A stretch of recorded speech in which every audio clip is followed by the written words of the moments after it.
Well, the Department of Justice says Alabama's prisons are likely violating the Constitution and could face legal action. In a new report, the DOJ believes the conditions inside men's prisons violate the Eighth Amendment.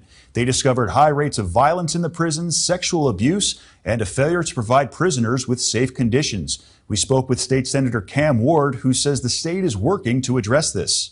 The Department of Justice has given us 49 days to at least come up with a plan, and then after that they're going to have to file a lawsuit against us if we decide to do nothing. So I think it's imperative that we go on the offense and continue trying to tackle this problem. Governor Kay Ivey and the Department of Corrections issued this statement, quote, DOJ has identified many of the same areas of concern that we've discussed publicly for some time, end quote. The New York Civil Liberties Union, known as the NYCLU, has filed this lawsuit against docs claiming prisoners have not had access to legal services since the strikes began more than 2 weeks ago. The suit says denying legal representation violates the U.S. Constitution. For the past, it's going on 16 days. We have not been able to have any legal phone calls with our clients, or very few. Karen Murtaugh is the executive director of Prisoners Legal Services of New York. She says it's more than just not being able to talk on the phone. We have not been able to go into the prisons at all to see what is actually happening in the prisons.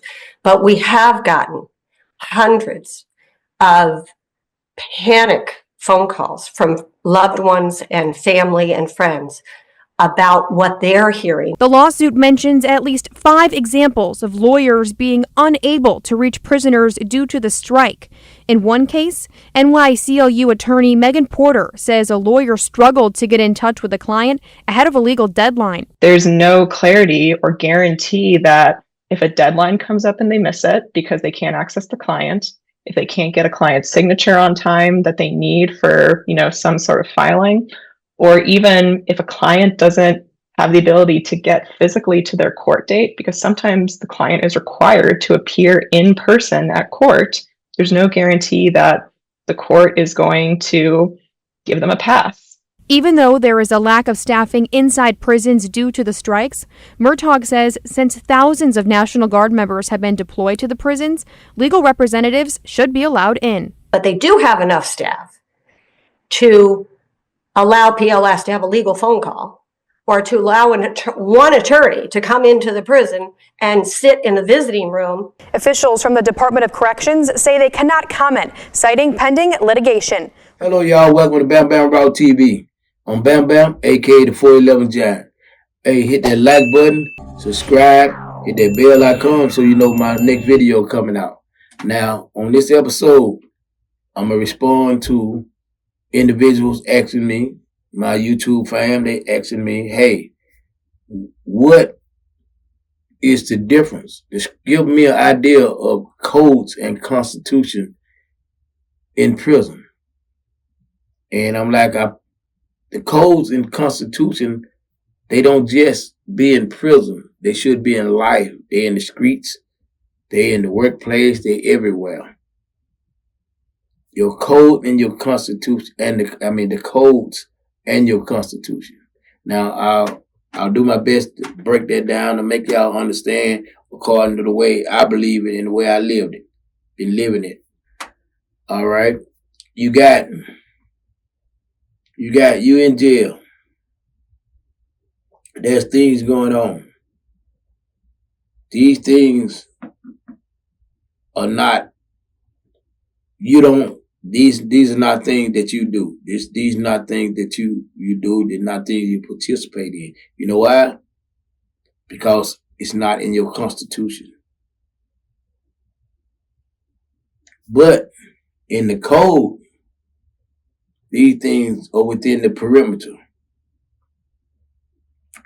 The codes are set by other people. Your constitution is something that you have agreed to, that made a declaration to be a part of.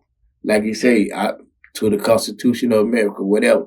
But your constitution, hey, man, I choose to be, it ain't got to be to a deity. It don't have to be to a group. It's to yourself, just more than anybody. It's got to be yourself first.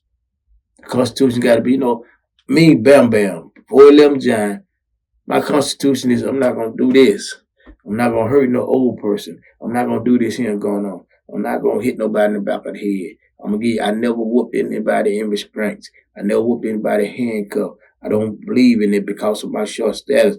I believe in giving everybody a fair chance because my Constitution said I cannot appreciate a win. I'd rather accept a loss than appreciate a win through some devious manner. And I ain't gonna do it. I just come back and get it later. If I can't get that win later, then, so be it. Life will move on.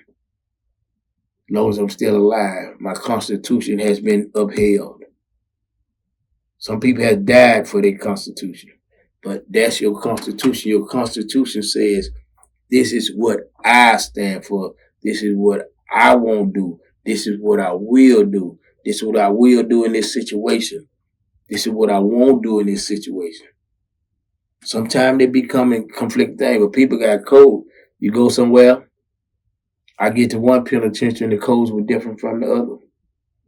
The reason that I had to get some of my South homeboys together, because everywhere, when I got different places, oh man, these dude from the South hang with these dude from the South, and these dude don't hang with them.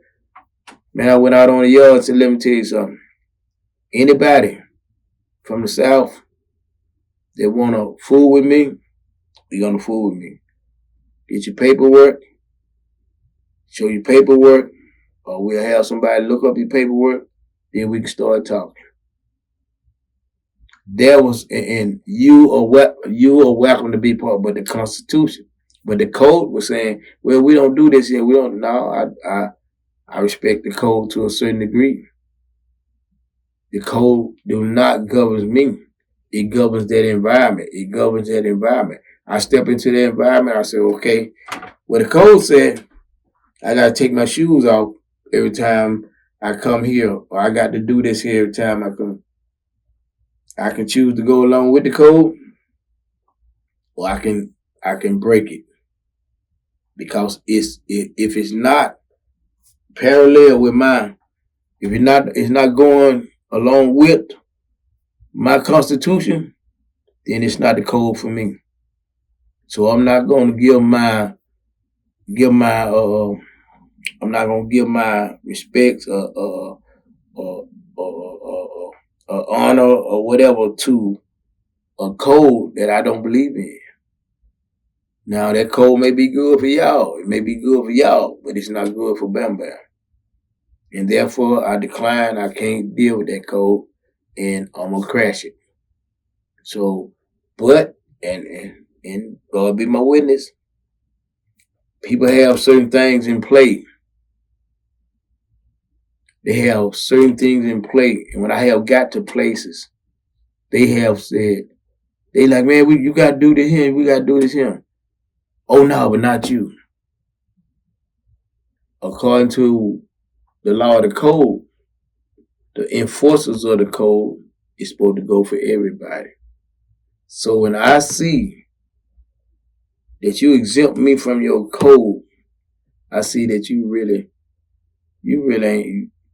ain't pushing your code. You don't really believe in your code. But I believe in my Constitution.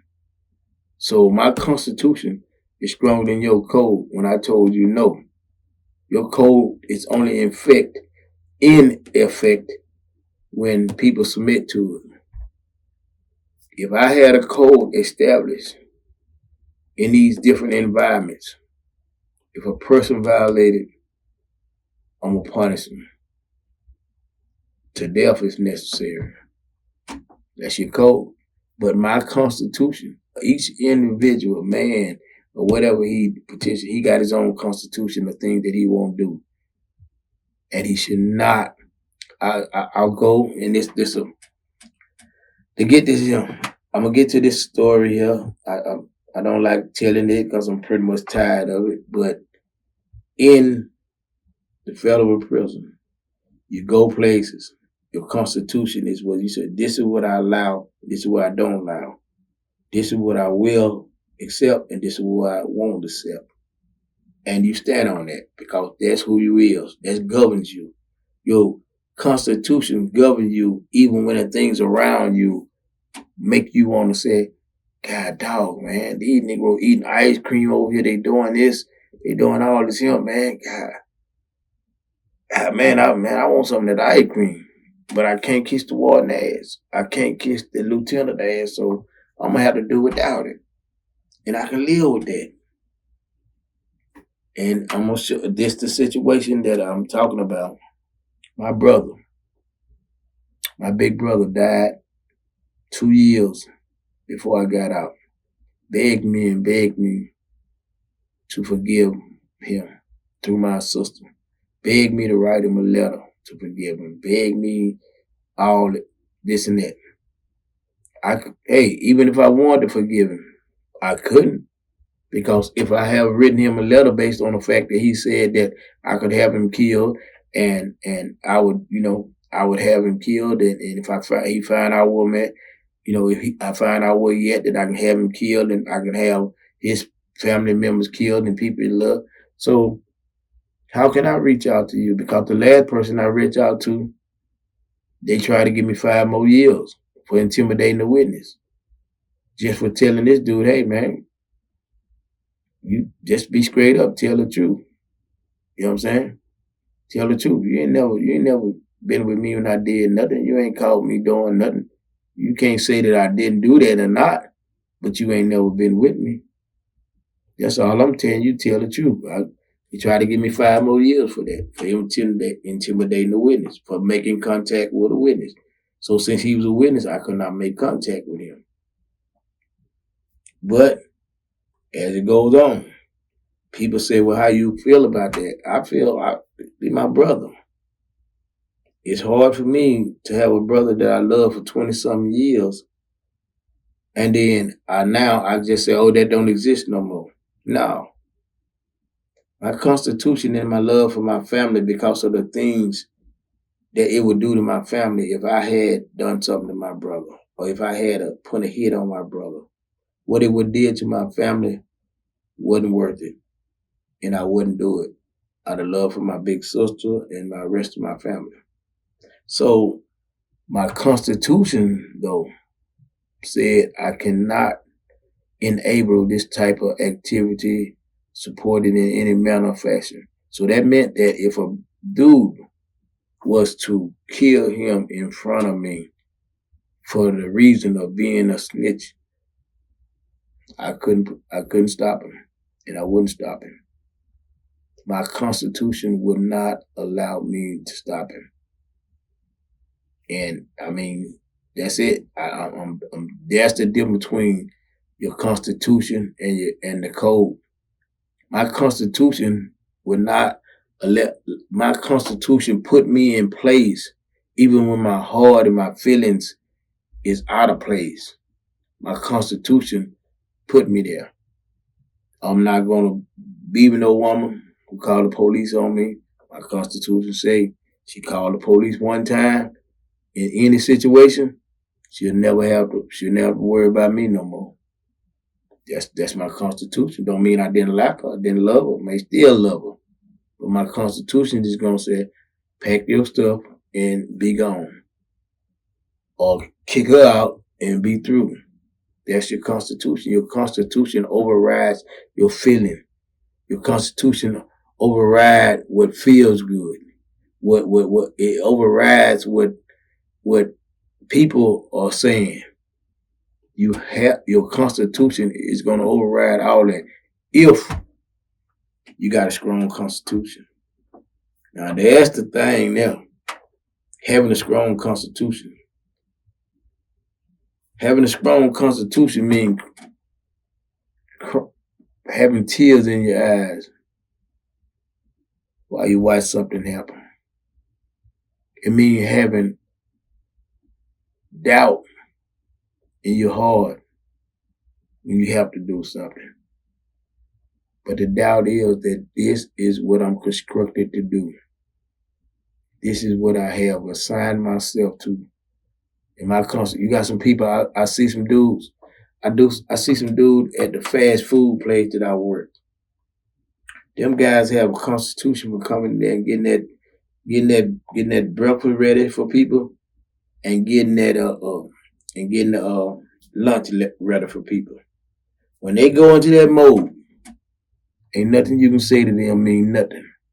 Only thing they focus on is, hey, I made a agreement with this chain, and I'm going here, because it's my job to get this stuff out and get this stuff that you can tell them, say, hey man, look here, hey bro, you got a phone call. They like, no, boom, they're gonna could be your mama, could be. They ain't trying to hear. We ain't taking no phones on this line until we get this line together. Boom, boom, boom, get this line together, then they'll go back to the back and then they, oh, damn it, I ain't know you. All right, I was on the line. And that answers all the questions. I was on the line. But that's because their constitution lined up with the code of the people, not having the phones on the line. But they made that their constitution. It wasn't just about the code, because the people don't be their supervisor. And these dudes would not. They would not. You can say, hey man, no, let me get the line straight first, man. They ain't trying to hear it. I respect it, but that's their constitution to get this job done. Some people's constitution don't extend no further than that. Some people's constitution don't extend further than gardening. It don't have to be a big old slate to be your constitution. It just have to be what you believe in and what you're going to stand by and what governs you, not what governs your surrounding. Your constitution don't govern your surrounding. It governs you, and it governs how you interact with your surrounding.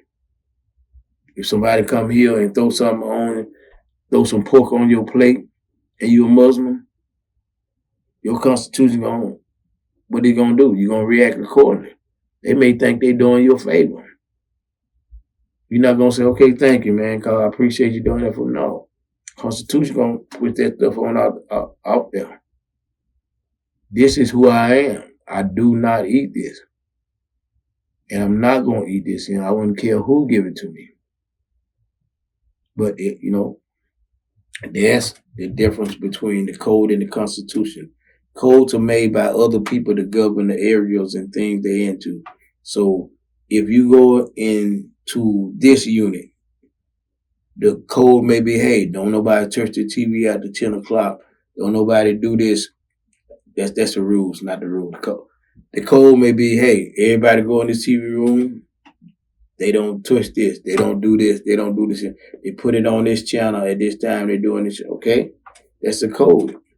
And I respect them to a certain extent.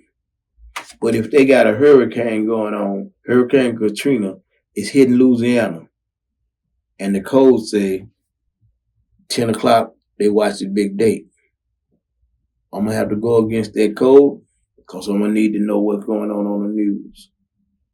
And that's when I'm going to override that code, and I'm willing to deal with whatever consequences they try to bring, because I'm going to have some consequences for going against my constitution, because my constitution is to find out what's going on in my family. So either you're going to recognize my constitution or I'm going to recognize your code. And generally, you're going to recognize my constitution. And they ain't just boasters talking. I don't make no whole lot of mouth music. I don't do that. I say that mouth music for the people who do it. When I tell you something, it's what it is. And yeah, I appreciate y'all, man. I love my YouTube fam, and I appreciate y'all being there for me. I want you to hit that like button, subscribe, and hit that bell icon so you know when the next video come out. All right, get in me. I got some special stuff coming up. All right, peace.